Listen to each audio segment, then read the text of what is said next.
കേരളത്തിലെ 20 ലോക്സഭാ മണ്ഡലങ്ങളിൽ യു.ഡി.എഫിന് ഏറെ വിജയപ്രതീക്ഷയുള്ള ഏകദേശം വിജയമുറപ്പിച്ച ഒരു ലോക്സഭാ മണ്ഡലമാണ് തീരദേശം ഉൾപ്പെടുന്ന തിരുവനന്തപുരം ലോക്സഭാ മണ്ഡലം. ഒരർത്ഥത്തിൽ ശശി തരൂരിന് ഹാട്രിക് വിജയത്തിന് ശേഷം നാലാമതും വിജയിച്ച് കയറാൻ എളുപ്പത്തിൽ സാധിക്കുമെന്ന് യു.ഡി.എഫും ശശി തരൂരും ഒരുപോലെ പ്രതീക്ഷിച്ചിരുന്ന ഒരു മണ്ഡലം തന്നെയാണ് തിരുവനന്തപുരം ലോക്സഭാ മണ്ഡലം. അതുകൊണ്ട് തന്നെ ബാക്കിയുള്ള ഇരു മുന്നണികളെ സംബന്ധിച്ചിടത്തോളം ശശി തരൂരിന് ഒത്ത എതിരാളിയെ കണ്ടെത്തുക എന്ന് പറയുന്നത് വലിയ കടമ്പ തന്നെയായിരുന്നു. അതുകൊണ്ട് തന്നെ CPIയുടെ ഭാഗത്തു നിന്നും പന്ന്യൻ രവീന്ദ്രൻ, അതായത് മുൻപ് തിരുവനന്തപുരം MP ആയിരുന്ന പന്ന്യൻ രവീന്ദ്രനെ തന്നെ കളത്തിലിറക്കി. എന്നാൽ അതേസമയം BJPയുടെ ഭാഗത്തു നിന്ന് വലിയ ചർച്ചകൾ ഉയർന്നു വന്നു. BJPയെ സംബന്ധിച്ചിടത്തോളം ശശി തരൂരിന് ഒത്ത എതിരാളിയെ തന്നെ വേണം. അത് എല്ലാ തലത്തിലും, വിദ്യാഭ്യാസ രംഗത്താണെങ്കിൽ പോലും, അതുമല്ല ഇനി ദേശീയ തലത്തിലാണെങ്കിൽ പോലും ശശി തരൂരിനോട് ഒത്തു നിൽക്കുന്ന ഒരു എതിരാളിയെ തന്നെ കളത്തിലിറക്കണമെന്നുള്ളത് BJPയുടെ വാശിയായി മാറി. അങ്ങനെ വലിയ ചർച്ചകൾക്കൊടുവിലാണ് രാജീവ് ചന്ദ്രശേഖർ എത്തുന്നത്. രാജീവ് ചന്ദ്രശേഖർ എത്തുന്നതിന് മുൻപേ തന്നെ ഒരുപാട് പേരുകൾ തിരുവനന്തപുരം ലോക്സഭാ മണ്ഡലത്തിൽ BJPയുടെ സ്ഥാനാർത്ഥിയെ എത്തും എന്ന് കേട്ടിരുന്നു. ആ പേരുകളിൽ ഒന്നാണ് സാക്ഷാൽ പ്രധാനമന്ത്രി നരേന്ദ്രമോദി പോലും ഇവിടെ ശശി തരൂരിന് എതിരെ മത്സരിക്കുമെന്ന് കേട്ടത്. ഒരു തരത്തിൽ സംസ്ഥാന നേതൃത്വവും ജില്ലാ നേതൃത്വവും വരെ ഒരുപാട് പേരുകൾ നിർദ്ദേശിച്ചു. അന്ന് പ്രധാനമന്ത്രി മുതൽ S. ജയശങ്കർ വരെയുള്ള പേരുകളെല്ലാം തന്നെ നിർദ്ദേശത്തിൽ വന്നുവെങ്കിലും ഒടുവിലാണ് കേന്ദ്രമന്ത്രിയായ രാജീവ് ചന്ദ്രശേഖർ കളത്തിലിറങ്ങുന്നത്. എന്നാൽ അതുമുതൽ ഏറെ വിജയപ്രതീക്ഷയുണ്ടായിരുന്ന UDFന് അടിതെറ്റി എന്ന് വേണം പറയാനായിട്ട്.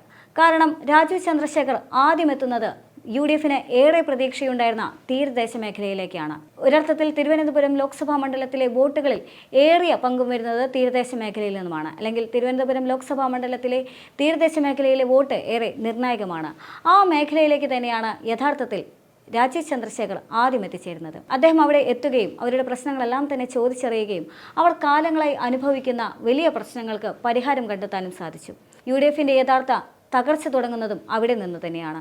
അതുകൊണ്ട് തന്നെയാണ് ശശി തരൂർ അവസാനത്തെ അടവെന്ന നിലയിൽ രാജീവ് ചന്ദ്രശേഖറിനെതിരെയുള്ള ആരോപണങ്ങളുടെ കെട്ടുകൾ അഴിച്ചുവിടുന്നത്.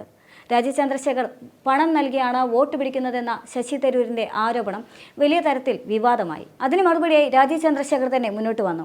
താൻ ഏത് മതസമുദായത്തിൽ നിന്നാണ് പണം വാങ്ങിയതെന്ന് ശശി തരൂർ വ്യക്തമാക്കണമെന്ന് രാജീവ് ചന്ദ്രശേഖർ തിരിച്ചടിച്ചു.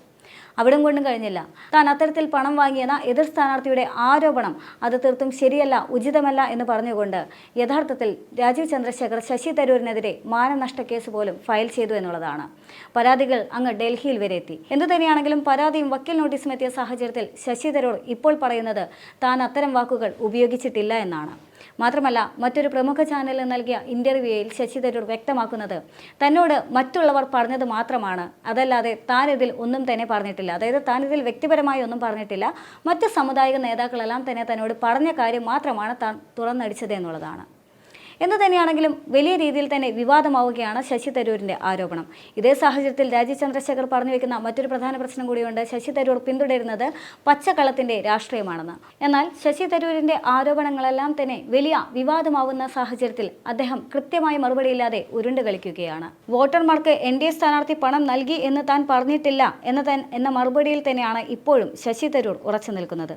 രാജീവ് ചന്ദ്രശേഖറിൻ്റെ പേരോ പാർട്ടിയുടെ പേരോ പരാമർശിച്ചിട്ടില്ല എന്നും അദ്ദേഹം പറയുന്നുണ്ട്. തെറ്റിദ്ധാരണ മൂലമോ മനഃപൂർവ്വമോ ആണ് രാജീവ് ചന്ദ്രശേഖർ ആരോപണം ഉന്നയിക്കുന്നതെന്നും തരൂരിൻ്റെ മറുപടിയിൽ വ്യക്തമാണ്. വൈദികരെ ഉൾപ്പെടെ സ്വാധീനിക്കാനും വോട്ട് കിട്ടാൻ തീരദേശ മേഖലയിൽ പണം നൽകാനും NDA സ്ഥാനാർത്ഥി ശ്രമിക്കുന്നുവെന്ന് ശശി തരൂർ ഒരു ചാനൽ അഭിമുഖത്തിൽ പറഞ്ഞതായാണ് NDA നേതാക്കൾ പരാതി നൽകിയിരിക്കുന്നത്. എന്നാൽ തെരഞ്ഞെടുപ്പ് കമ്മീഷന് ഇത് സംബന്ധിച്ച് പരാതി നൽകിയതിന് പിന്നാലെയാണ് തരൂരിന് ഇന്നലെ വക്കീൽ നോട്ടീസും അയച്ചത്. പ്രസ്താവന പിൻവലിച്ച് മാപ്പ് പറയണമെന്ന് ആവശ്യപ്പെട്ടുകൊണ്ടാണ് രാജീവ് ചന്ദ്രശേഖർ വക്കീൽ നോട്ടീസ് അയച്ചത്. എന്നാൽ അതേസമയം തന്നെ ആരാണ് പണം നൽകിയതെന്ന് പറഞ്ഞിട്ടില്ല എന്നും കേട്ടുകേൾവി മാത്രമാണ് താൻ പറഞ്ഞതെന്നും തരൂർ വ്യക്തമാക്കുകയാണ്. എന്നാൽ ഉന്നയിക്കുന്ന ആരോപണങ്ങൾക്ക് അടിസ്ഥാനം വേണമെന്നും നിയമ നടപടികളുമായി മുന്നോട്ട് പോകുമെന്നും NDA നേതൃത്വം പറയുന്നുമുണ്ട്. യഥാർത്ഥത്തിൽ ഇപ്പോൾ ശശി തരൂരിനെ സംബന്ധിച്ചിടത്തോളം കേട്ടുകേൾവിയുള്ള ഒരു കാര്യം പറഞ്ഞതിൻ്റെ പേരിൽ വലിയ ഒരു തിരിച്ചടി തന്നെയാണ് നേരിട്ടിരിക്കുന്നത്. അതായത് കേട്ടുകേൾവിയുള്ള കാര്യത്തിൽ വസ്തുത അന്വേഷിക്കാതെയാണ് അദ്ദേഹം ഈ ആരോപണം നടത്തിയതെന്നും NDAയുടെ ഭാഗത്തു നിന്നും പരാതി വരുന്നുണ്ട്. യഥാർത്ഥത്തിൽ ഇത്തരത്തിലുള്ള ആരോപണങ്ങളെല്ലാം തന്നെ ശശി തരൂരിൻ്റെ മുഖഛായയ്ക്ക് മങ്ങലേൽപ്പിക്കുന്നുമുണ്ട്. ഇതെല്ലാം തന്നെ വ്യക്തമാക്കുന്നത് തിരുവനന്തപുരം ലോക്സഭാ മണ്ഡലത്തിൽ UDFന്റെ വിജയപ്രതീക്ഷയ്ക്ക് ഏറെ മങ്ങലേൽക്കുന്നു എന്ന് തന്നെയാണ്. അതായത് തിരുവനന്തപുരം ലോക്സഭാ മണ്ഡലം അത് മുൻപേ തന്നെ ശശി തരൂർ പ്രഖ്യാപിക്കുകയുണ്ടായിരുന്നു. തിരുവനന്തപുരം ലോക്സഭാ മണ്ഡലത്തിൽ തനിക്ക് ഒത്ത എതിരാളി തന്നെയാണ് രാജീവ് ചന്ദ്രശേഖർ.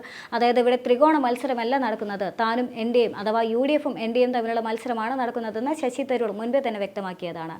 യഥാർത്ഥത്തിൽ ഇപ്പോൾ മത്സരമെല്ലാം തന്നെ കൊഴുക്കുന്ന ഒരു അന്തരീക്ഷം തന്നെയാണ്. UDFന്റെ വിജയ സാധ്യത എന്ന് പറയുന്നത് വലിയ ചോദ്യചിഹ്നമായി തന്നെ നിൽക്കുന്ന ഒരു സാഹചര്യം കൂടിയാണ്.